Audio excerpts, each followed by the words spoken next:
غیر قانونی ریت کی منتقلی کا خونی انجام، موٹر سائیکل سوار ہلاک۔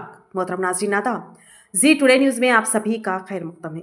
بودن سے سالورہ کے سم آ رہا ایک آٹو مخالف سم سے آنے والی موٹر سائیکل کو ٹکر مار دی۔ اس حادثے میں ہوسا گاؤں کا رہنے والا راج کمار شدید زخمی ہو گیا۔ مقامی لوگوں نے فوراً ایمبولینس کو فون کیا، جس کے بعد زخمی کو بودن سرکاری دواخانہ لے جایا گیا، جہاں اس کی حالت مزید بگڑ گئی، جسے نظامات کے ایک پرائیویٹ ہاسپٹل منتقل کیا گیا، جہاں علاج کے دوران اس کی موت واقع ہو گئی۔ حادثے میں آٹو میں سوار 2 افراد بھی بری طرح زخمی ہو گئے۔ واقعے کی اطلاع ملتے ہی پولیس نے مقدمہ درج کر کے تحقیقات کا آغاز کر دیا۔ مقامی عوام کا کہنا ہے کہ چھوٹے آٹوؤں کے ذریعے غیر قانونی طور پر ریت کی منتقلی کی جا رہی ہے۔ تیز رفتاری، بغیر دستاویزات، بغیر نمبر پلیٹ اور ڈرائیونگ لائسنس کے بغیر گاڑیوں کی آمد و رفت کے باعث اس طرح کے جان لیوا حادثات پیش آ رہے ہیں۔